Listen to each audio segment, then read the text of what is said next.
Hello and welcome to the Brave Marketing Podcast with your host, Swapna Thomas. This is the podcast for the renegades, the trailblazing leaders, and the change makers who don't just have a business, it's your calling.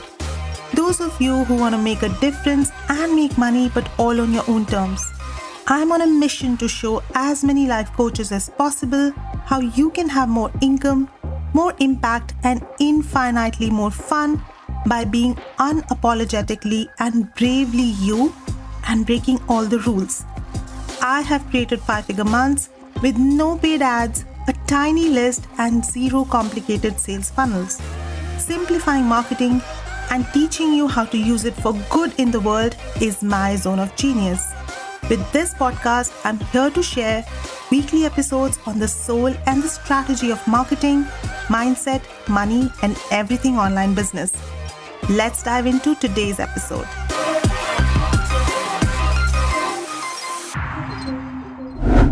Hello and welcome to a brand new episode of the Brave Marketing Podcast. And today I have a very special guest with me. Carina Groombridge is a mindset and success coach for mompreneurs. She loves to support moms to start and grow her business so they can create the income and flexible schedule that works with their family life. And she 100% believes that no mom should need to choose between taking care of her family and making a lot of money. You can have both, and Carina shows her clients how. And today she is also going to share a lot of that with us. Carina is also an engineer turned entrepreneur, and she knows what it's like to juggle a corporate job, 3 kids, a business, and the rest of life.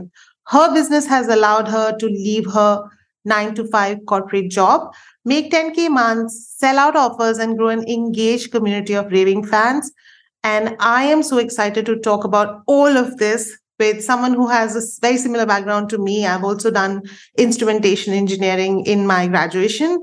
So I already kind of know, Carina, that you have this scientific bend of mind when it comes to business and entrepreneurship and life itself. So welcome, Carina. I'm so excited to have you here. Yes, thank you so much for having me. And I love that we share that. I think that's just so cool. It is not a requirement for everyone listening to have a business. But you do not need to be an engineer to have a business, but it sure helps, I guess.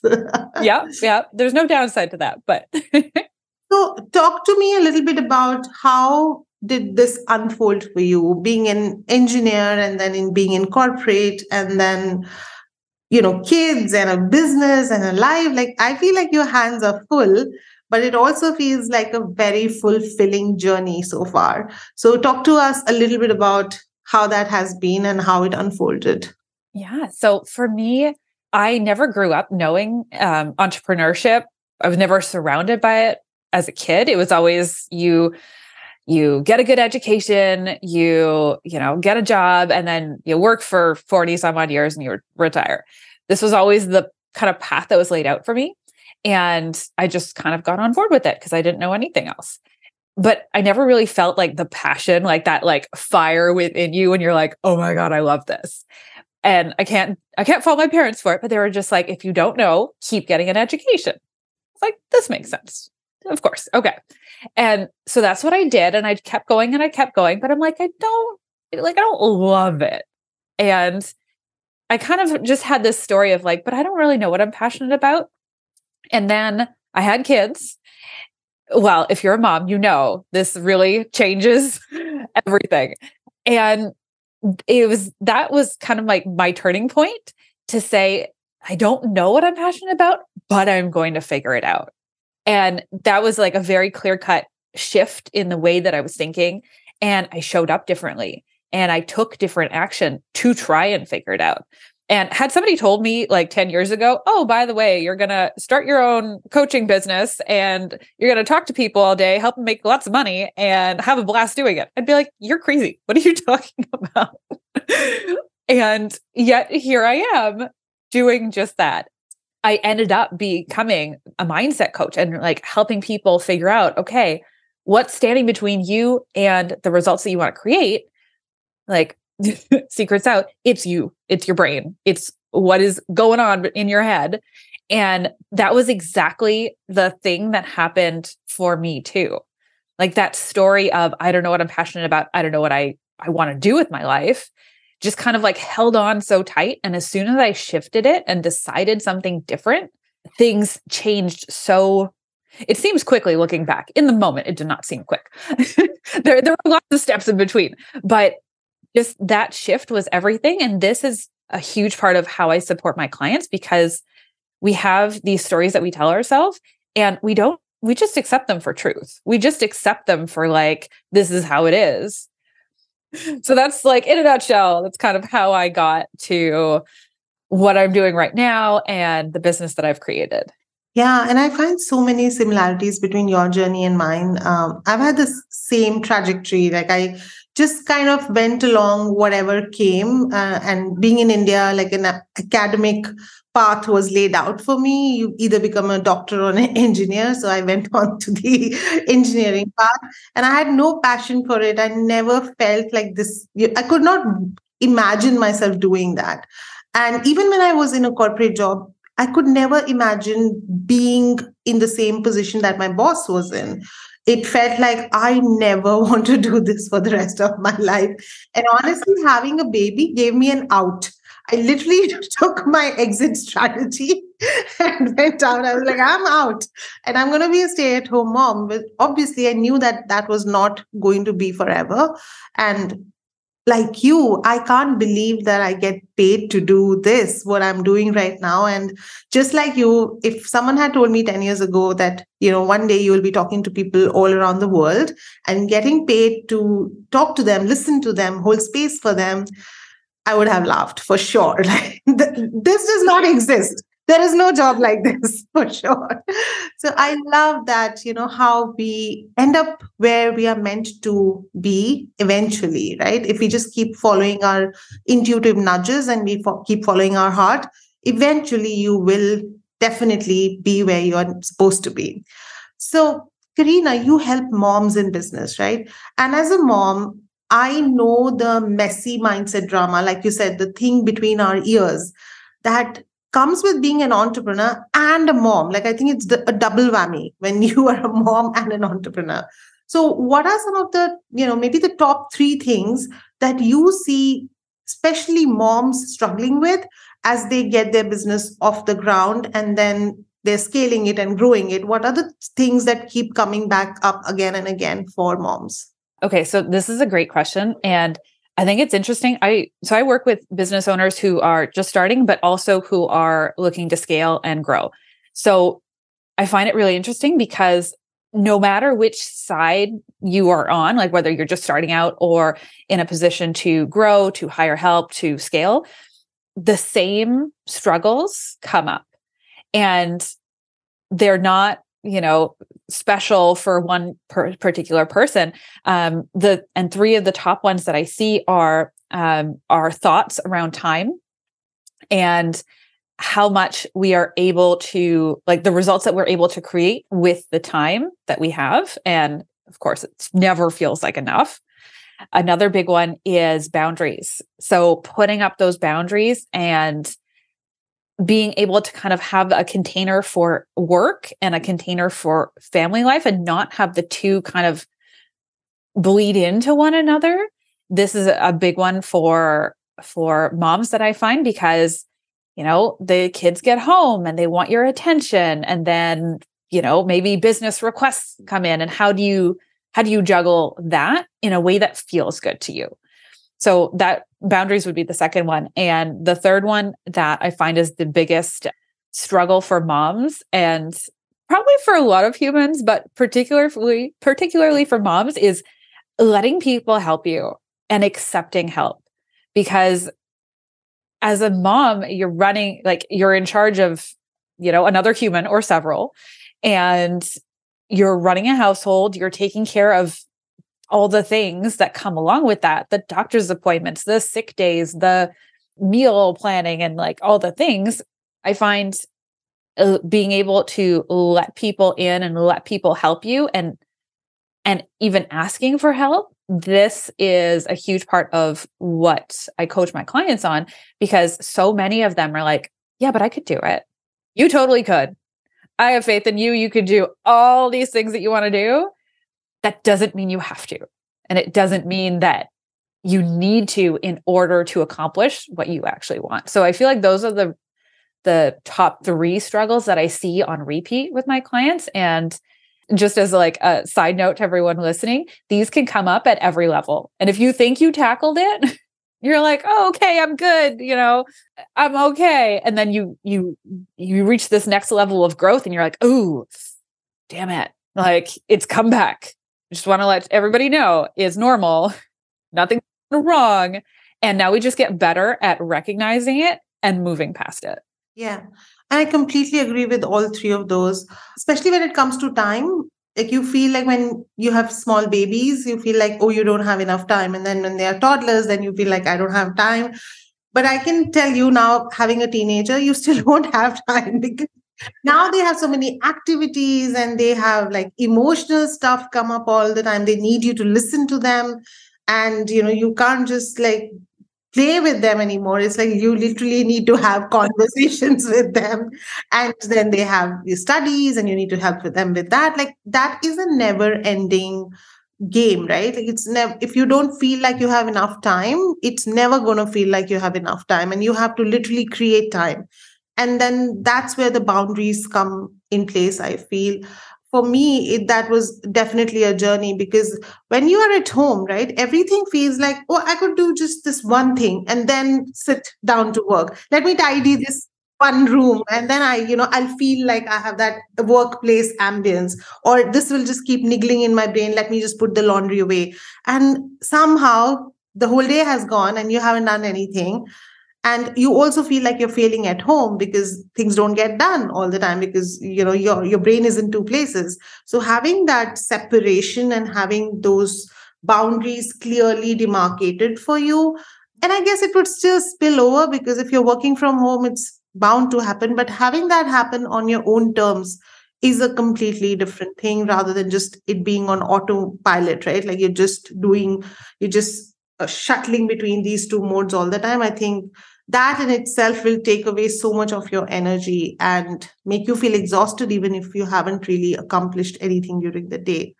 I want to come back to this idea of asking for help that you talked about, which is I feel is so important. Mothers definitely struggle to ask for help. I have experienced this, you have experienced this. And whether it is childcare, whether it is help with home chores or hiring help in business or hiring a team, I feel like mothers have this sort of invisible bar set up for themselves. Like I have to do it all on my own, and like the super mom kind of image that they have, or else they feel like they are a failure if they have to ask for help in one of those areas. I think it's patriarchal conditioning, programming that we have had from generations. And we obviously know that we cannot do it all. Like that's humanly not possible for anyone. And yet we keep pressuring ourselves to do it all. So what would be some of the tips for moms? Because I see this in my clients come up all the time. Like they really struggle to ask for help. They wish, their partner would read their mind or their kids would just automatically start helping around in the house. But obviously that never happens, right? And then they feel frustrated and resentment creeps in your relationships. And you feel like no one acknowledges all the things that I'm doing. And yet you don't know how to ask for help. And you don't know how to receive help as well. When someone is trying to help you, it also feels like, I don't know if I should take this. How can I take this? All of these thoughts that come up for you. So what are some of your tips that you give to your clients that makes it easy for them to ask and receive help? Yeah. Okay. So I think this is such a great question and so beneficial for the audience because this is such a game changer. And I also want to acknowledge that it's a process. It's not like, you flip a switch and all of a sudden you're going to be totally cool with receiving help, asking for help. It's a process to go through and it's a practice to get good at. I like an exercise that I like to give my clients is to practice asking for and receiving help. It doesn't necessarily have to be in business, but in anything in your day-to-day life, make it an intention to ask for help even before you need it. Like, this is key, people. Before you're like drowning and you're like, oh my God, I'm going to burn out. We want to ask before that point, but practice asking for and receiving help. And that can be in the form of kind gestures, gifts, compliments, like whatever it is. Start to get used to that practice, because it's going to come up in all different ways. Like you said, there's, asking for help around the house, but then there's also asking for help in your business and being able to delegate. And if you're struggling in one, chances are you're going to come up against a lot of resistance in the other, because it boils down to you and how you're thinking about it, how you're showing up to it. So the first exercise or practice that you can take today is work on intentionally asking for help and accepting or receiving help. So that's one thing. And one practice that I did when I was starting my business, and I had a corporate job, I had 3 children under the age of 3, and I was starting my business, or, trying to figure out this thing that I wanted to create. I took inventory of what was going on for me, like all the things that I was responsible for, all the things that I was doing. And I literally made a list and looked at, okay, what can be delegated? What are the things that I do not have to do in order for, things to progress? And for me, food was one big thing that I was taking care of and managing. And, what are we eating? Make the food list, make the dinners, make the meal plan, all of that. I offloaded all of it to my husband. It's like, this is now your job. Do not ask me. I will eat whatever you cook. This is not my job anymore. This is your job. So this comes to like boundaries, delegating, and all of that. And it was a process. There was like a good 3 months of sorting out. My husband coming to me, oh, but what do you think about this? Oh, but can you do this? No. This is what we had talked about. This is what we agreed. If you want to eat pasta every night, I will not complain. And that was hard. I like salad, and my husband does not like making salad, but whatever. But just asking for help and letting it be imperfect. Like when you ask your kids to do something, my kids are pretty young still, and when you ask them to do something, it's not going to be done the way you want it, but that is okay. And you're training them to get better at it. And same in the business life. When you delegate a task to your assistant, they probably won't do it the way that you will. They will probably mess it up. And that does not mean that you need to let them go. It doesn't mean that you cannot delegate this task. It means that it's time to set up boundaries. It's time to set out guidelines. Maybe you just need to get more clear at expressing what it is that you need. And so there's so many parallels between home life and business. And the better you get at asking and receiving help, the easier things will get. And for sure, I think it's also practicing that CEO level thinking, right? Because as you grow your business, you have to take decisions where you have to delegate things to others. And if you keep being in this mindset, like, no one can do this better than me, I am the only one who knows how to do this the right way, that's going to keep your business in a plateau for a very long time, because you need other people. Like, there's this saying that it takes a village to raise a baby. I think it takes a village to grow a business, and you need to build your village intentionally. And it's not going to be perfect. It's not everyone is going to be just the right fit for you. And it's going to take a little bit of hit and trial to find the right people in your team. But eventually, I think the more you practice that decision making and asking for help and receiving help, the more trust you build on yourself that I can do this. Sorry, there's one more piece to that I want to add. It's looking to the bigger vision, and it's just bringing your brain to that bigger vision, because when we are in the weeds, like when we're in it, it's really hard to see. And you're just like, oh, I could do this one thing. Oh, I could do this one thing. But when you step back and go, okay, this is what I'm creating. This is what I want. it's a lot easier to be able to ask for help, to be able to delegate things when you're going, this is where I'm going.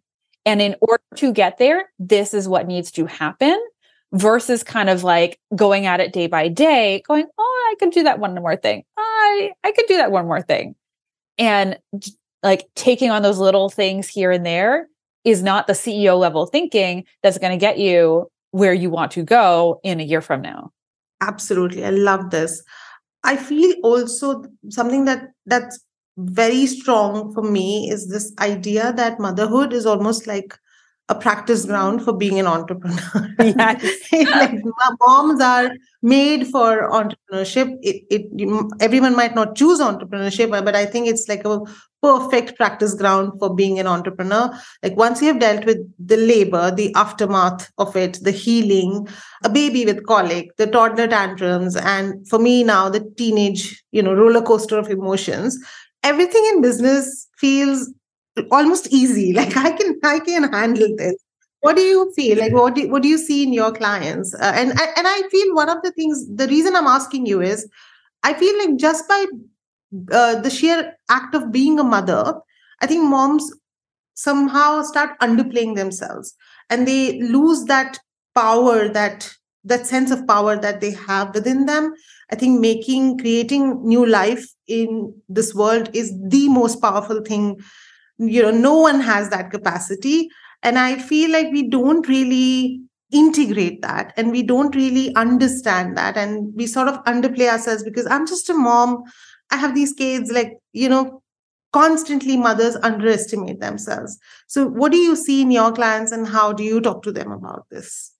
Yeah. So one thing that I see in my clients is this ability to get things done, to multitask, to be super efficient. Because when you're home and taking care of a little kid, it's like, okay, well, this has to go first because this is going to take this much time. And then this is going to happen. And then this is going to happen. And then, okay, we have to go at this time. Like there's this whole level of thinking for you to get through your day, to accomplish what you want to accomplish. And I find it funny because in the corporate world, I know I'm based in Canada, and a lot of moms, when they go back into the corporate world, I know when I went back after my kids, it was kind of like, well, I haven't quote unquote done anything in the last year. And I was thinking about that and I was like, well, that's garbage. I have grown so much as a human, but in the corporate bubble, it's not really recognized or acknowledged, I find. And I was like, that seems like such a waste, not a waste of time by any means, but like to not acknowledge everything that all the growth that you've experienced and just what it is to be a mom and have all of these responsibilities. And I feel like in entrepreneurship, you get to apply them and you get to take all of those skills that you've learned and apply it to entrepreneurship. Whereas in the corporate world, it's kind of looked upon as like, okay, so you've been gone for, this amount of time. Let's pick up where we left off. Yeah, you've been in hibernation. That's what it's like. Yeah. Right? You've been in hibernation, not really growing a human being and literally creating new life. It's not even seen as something productive. It's definitely seen like you just had a vacation. That's how I feel it's seen in corporate world. So your youngest Harper just turned 1, and you have more children, and I feel like every time I have just one, but from knowing my friends and what I have seen in the world, every time you have a child, you change a lot. You become a new person completely, right? So what were the changes that you saw in yourself in terms of mindset, especially because you're a mindset coach? I want to talk about that. So when it comes to resilience, trust, ease, and all of those beautiful things that make up our mindset, from having, each kid in your life and having a business and running a life, how did you see that identity shift for you? Oh, okay. That's a good question. So I'm kind of lumping them together because my kids are very close in age. But when I had my first 3, 2 of them are twins. So they're like 18 months apart. They're very close. So I kind of lumped them together. But when I had them, I went back to the corporate world after that. I was still kind of like in this figuring out phase of, okay, what am I doing? What do I want to do? And my mentality then had kind of shifted to like, I'm going to figure it out, like I had mentioned before. And it was interesting because I didn't have the same skills as I do now with all of my coaching experience, with everything that I've learned and supported my clients with. But just having my first kids was like, okay, like this is interesting. I am now responsible for humans. Okay, this is new. And one big difference that I saw when I had Harper, my youngest, was I was very intentional on deciding what I wanted, deciding that I was going to stay home with her. I chose to stay home with, or I'm choosing to stay home with her for 18 months, or keep her at home, I should say, and work alongside of having her home. And I have a little bit of support to do that. I've set myself up to do that. And I feel like the shift for me in having her versus having the other kids was really this idea of like, this is what I want.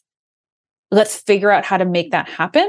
Versus my other kids, it was like, okay, like what's going on?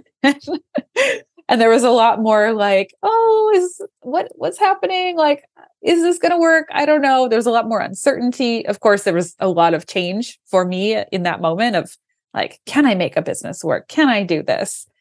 Alongside of like parenting tiny humans. So I feel like for me, my biggest shift came with all of the skills that I had acquired as being a mindset coach, and like the skills and tools that I teach my clients of just like, we decide what we want and we figure out how to get there, versus what I see a lot of people doing is like, oh, let's try this thing. And if it works, great. Like, let's keep going. But if it's at all hard, if it's at all like you bump up against some resistance, like, okay, that didn't work. On to the next thing. Like, no. Do you actually want to do the thing? Do you actually love it? Decide it will work and keep going. That's what we do. So there's so much more decisiveness that comes through, I feel, right? And you have a sense of what's going to come next. And I think that helps you make better decisions, quicker decisions, because, like fail fast becomes your strategy. Yes. Absolutely. So I absolutely love that. So personally for me, my family and especially my role as a mother will always come first. And I want to build a business that works around that. And I love that you say that no mom should need to choose between taking care of her family and making a lot of money. Both are possible, right? But also having been in business and doing different things online for a long time, I know that it's so easy to fall into patterns and habits where it ends up being completely the other way around.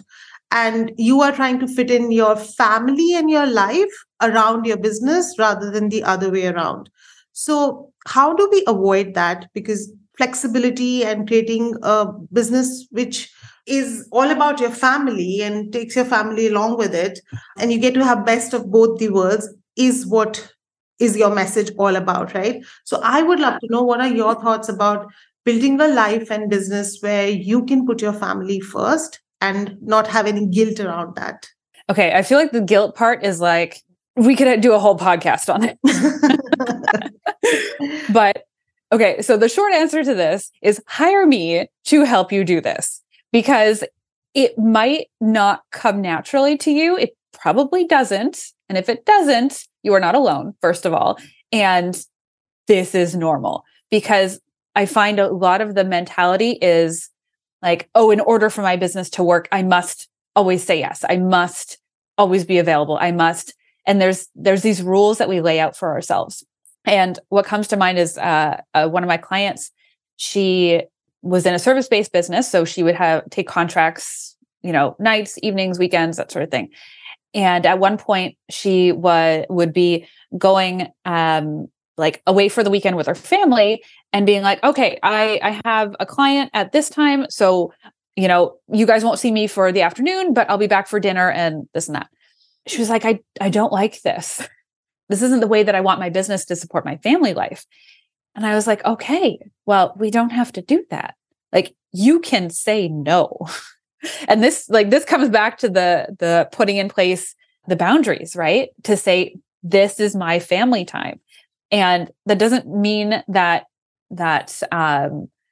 you can never work when your kids are home or when they're around. Like, this is not what I mean. But what I mean is, like, what are the moments that you cherish? What are the things that are really important to you? And how are you going to build your business to support that and not hurt it? Like, do you love to go away for the weekend with your family? Do you love to watch the kids' soccer practice? Figure out the things that are really important to you and put up the boundaries to protect that. So it's just this, I feel like it boils down to shifting the rules that you have in place for yourself and your business and what you equate success to. As in, can you still be successful and turn down money? And like, I can tell you the answer is yes. Really hard when you're in that moment of like, ooh, but like, I don't want to disappoint, but I need the money, but there's a million things that will come up, push that boundary. But putting in place what is the most important thing for you, and then act in accordance to that. Yeah. And I think this takes me back to one of the things that you said before, like having that vision be really clear. Where am I going? What am I creating here? What kind of life and business do I want to run? Because if I keep saying yes to these contracts for the money, I'm never going to have the kind of life where I have those weekends off, where I'm prioritizing those cherished moments with my family. So saying no in the short term is going to lead to that life in the long term. And I think also it opens up space for those dream clients to come through, right? Because if you keep saying yes to the average clients, not so dreamy clients, you're not creating space for those perfect dreamy clients who will say yes to your boundaries, who will say, yes, we don't need you to work on weekends, and are ready to pay what you are asking for, right? And the other thing, I think this is where your work is really, really important, because this is completely mindset, right? This is not strategy. No strategy can change your mindset around scarcity or not feeling sufficient in your business. Because if you feel like, I need clients, you're always going to feel like that. Whatever money you might be making, it's never going to feel enough, right? And we think that adding more zeros to that will make us feel better. Here's like behind the scenes hint. It doesn't. It doesn't. You can be making 10 times the number you're making now and still have that like, oh, but it's not enough. Oh, but I can't say no. Oh, but I can't. And it has nothing to do, like you said, with the strategy, with the clients. It has everything to do with you and what you're thinking about yourself. And again, like, this is where I come in. Like, this is where the mindset work comes into play. And I feel like we could do like maybe 2 or 3 more podcast episodes about just that the mindset stuff that comes up when you're saying no to things in the short term and you're working around your issues of scarcity and your worthiness. When you start attaching your worthiness to how much money you have made or how many clients you have and all the stuff that comes with that. But I think for today, I want to ask you the last question, which is a question I ask almost everyone. And that is, what are your favorite books when it comes to mindset, or the books that you keep recommending to your clients again and again? Okay. So lately, I have so many that I love, but lately I'm really enjoying Rich as... So earphones in people. I believe it's called Rich as Fuck by Amanda Francis. And I just love how she views money, how she views, like, how she talks about money and receiving. And it's a book focused more on money, but it's very much speaking to your mindset about it. So I feel like that one I really enjoy.